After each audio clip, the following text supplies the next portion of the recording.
If I told you that you can see real SEO results without waiting 6 months, would you want to know how? Well, let me show you exactly how you can 10x your website traffic in just 30 minutes using this 3-step SEO framework.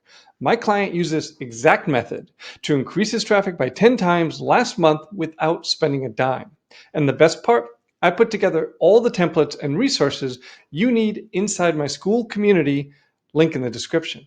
By the end of this video, you'll know exactly how to implement these quick SEO fixes and start seeing results without spending months waiting for traffic to grow. Now, most people think ranking higher on Google is complicated, that you need a massive content strategy, backlinks, and months of optimization just to move up a few spots. But that's just simply not true.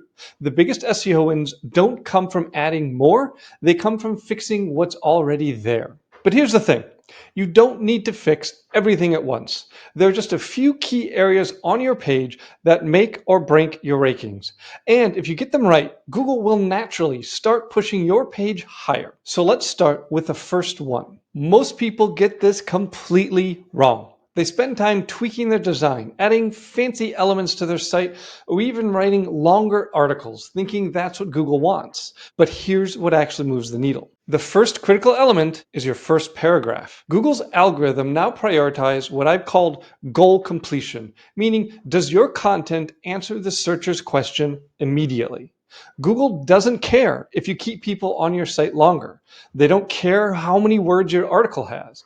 All its algorithm cares about is that users get what they come for and they get that information quickly. So if your first paragraph delivers the answer instantly, Google will reward you with higher ranking. And if it doesn't, you're going to get buried. Let me show you this with a couple of real examples. I'll just quickly search here on Google, what is SEO? And the first result from search engine land, we see almost immediately SEO stands for search engine optimization. This is goal completion. They answer my question in the first few words of the article. We can check it again with a similar search, how to design a website. And we'll go for the first result. And same type of idea here, how to design a website is answered very, very quickly on this page. No fancy introduction, no fluff. We just get the answer immediately in the first few sentences, or in this case, it was the first few words. Now, meanwhile, most websites, and especially local businesses, are burying the answer deep inside their content, or they start with a bunch of irrelevant introduction information.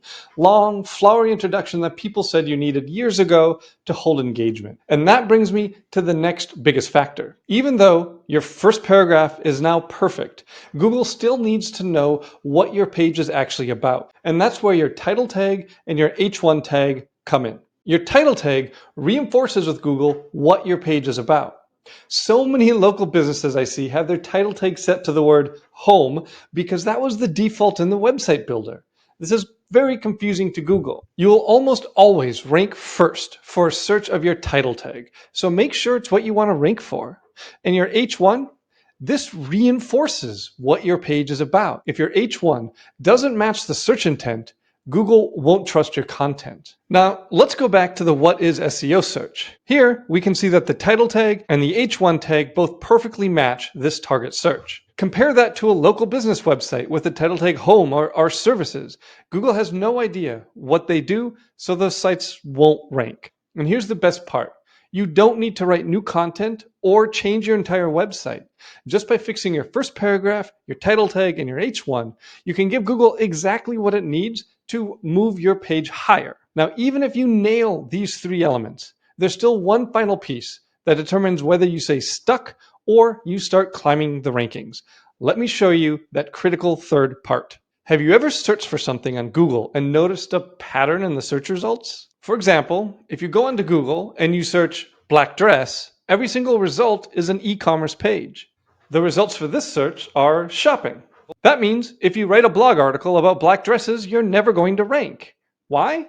Because Google already knows what people searching for this item want. They want to buy a black dress, not to read. Now, if we change our search to black dress history, suddenly all of these shopping pages are going to disappear. And now we see blog posts talking about the history of a black dress. No shopping anymore. Same topic, but completely different intent. And this happens everywhere. If we search for water heater repair, all the results are local service providers. But if we search for how to repair a water heater, we get DIY guides instead. Same topic, different searcher intent. This is why so much content never ranks.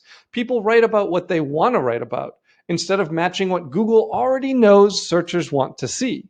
You can think of Google like an open book test. If you want to rank for any keyword, just look at what's already in the top spots and create a website that's similar but better. You can't be completely different. Outliers just don't rank on Google. That's how its data-driven search algorithm works. It knows what people, on average, want for any given search. And this is the final optimization that you need to make. Because even if your title tag, H1, and first paragraph are perfect, if your content doesn't match search intent, you're never going to rank. So let's put this all together. Let me show you how to use these 3 key elements that control your ranking. Now, those elements are: number 1, your first paragraph. Answer the searcher's question immediately. Number 2, your title tag and your H1 tag. Make sure they're clear, keyword focused, and aligned. And third, finally, search intent. Look at what's already ranking and make sure your content follows the right format. That's it. No backlinks, no endless content creation, just 3 simple tweaks. Now, even if you do everything right, you still need to know which pages to optimize first. Otherwise, you're wasting your time on pages that won't move the needle. Instead of guessing, we're going to come on over to the Google Search Console. This is pretty easy to set up. Google provides instructions on how to get this set up for your website. So I'm going to take a look at this one, and I'm going to go down to search results, and I'm going to add average position. Now, what we're going to do is filter by position, and we're going to look for everything in position 6 or greater. And the reason for position 6 is this click-through rate average for Google search.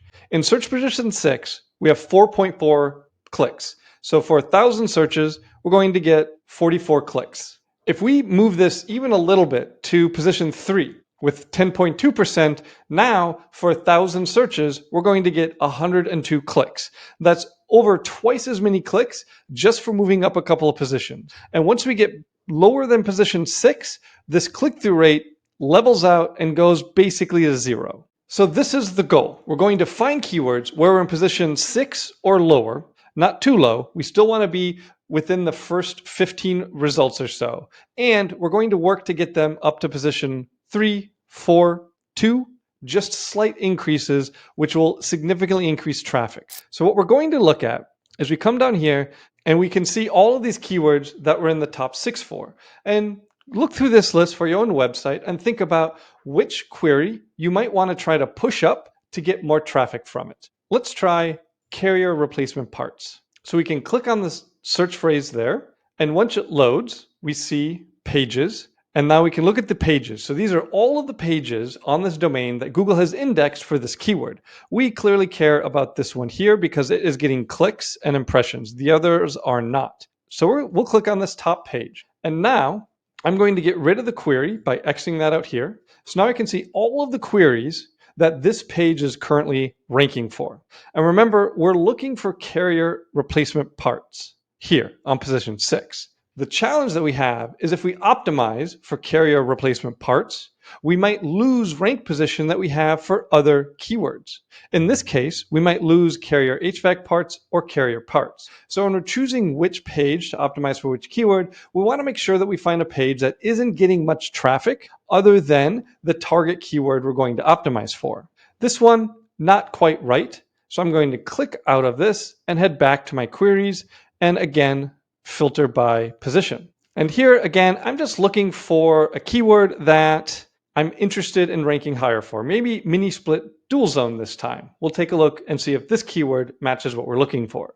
And again, it's listing all of the pages. This top one looks the best to me because it's getting by far the most clicks, impressions.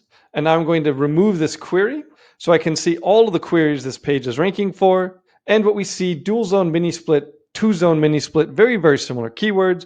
And then we have 2-zone mini split, which is almost the same thing. So here we go. This one looks pretty good. I would take this and optimize for one of these keywords, probably dual zone mini split or 2-zone mini split. I would go ahead, change the title tag, change the H1, and look at the search results to decide what the searcher intent is so that we can optimize the first paragraph. So here's what you need to do. Analyze the current top ranking pages so you know exactly what Google is looking for in that keyword. Now, when you're analyzing these top ranking pages, you're going to want to look for specific patterns. What format are these pages using? Do they have lists, long form articles, comparison tables? How recent is the content? Some queries need fresh content and others don't. What specific problems are they addressing or solving in that first paragraph? Do they include prices, steps, or specific numbers? Are they using videos, images, or charts? How technical is the language? If you're trying to rank for a keyword and your page format doesn't match these patterns, you're not going to rank, no matter how well optimized your content is. Google's algorithm is just math. It uses natural language processing to figure out what your content is about. That's why you need to match these patterns. Google knows which patterns its searchers want, the patterns of the websites on top. And if you match those, you're showing Google's algorithm exactly what type of content users expect for this search. Now, if you want to do this by hand, be my guest. But if you want to speed up the process, there's a tool that can help. Let me show you how this works in Page Optimizer Pro. Now, this isn't a sponsorship or anything. I just honestly use this tool nearly every day with my team to analyze what's already ranking. There's a free trial if you want to check it out. I'll put the link in the description. I'll share my screen again so you can follow along as we use Page Optimizer Pro. Okay, so this is Page Optimizer Pro, and we're going to start by creating a new project in hvacdirect.com. And we're going to create a new on-page optimization. And the keyword we're trying for is two-zone mini split. And we know the page is that, and we'll go ahead and click that button to run it. Okay, now that it's finished running, we have a content optimization score of 37.7, but we can open this report and get a lot of data on what is going on.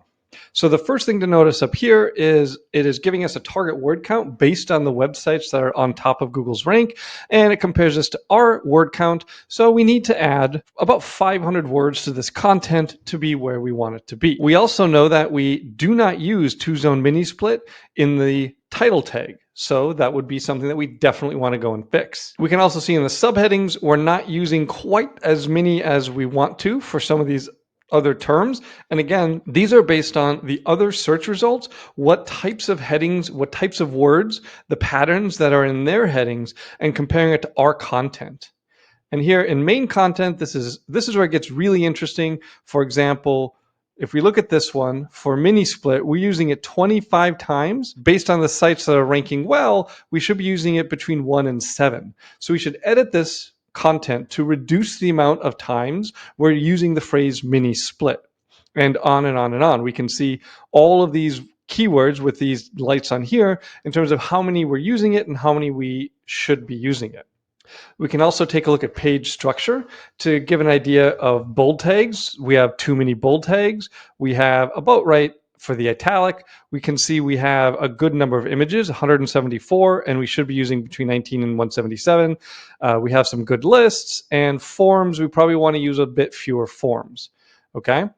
We can also see the types of schema we're using, breadcrumbs website product, which is similar to the competitors, and LSI variations, same type of thing. So what we're going to do is take the content on this page, on this two-zone mini split page, and edit it to better align with what Google's algorithm is currently rewarding, which is these other competitor sites on top of the search engine results page.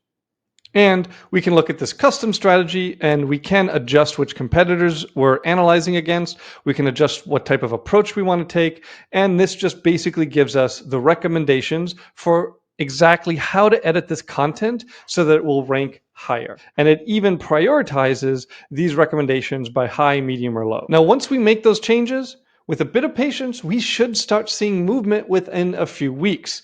Not always. And that's why, for a process like this, I would recommend this optimization for multiple keywords and multiple pages all at once. That would dramatically increase your chances of achieving these quick wins, especially for a new client. But what if you do these edits and then you wait and nothing happens? Well, that usually means one of two things. Either number one, your content isn't matching search intent closely enough. Go back and just take a look at those top results. Or the second one, you might need more authority because even if your content is perfectly optimized, Google still looks at your overall experience and trustworthiness. So if that's the case, check out my video on building EEAT. You'll find the link right here. Now remember, this is the exact system my clients have used to 10x their traffic without needing to spend any money on ads. But traffic here is really just step one. If you don't know how to turn those visitors into paying clients, you're going to be leaving money on the table. Check out this next video where I'm going to walk you through landing your first SEO client, even if you're starting from scratch. Click here and check it out.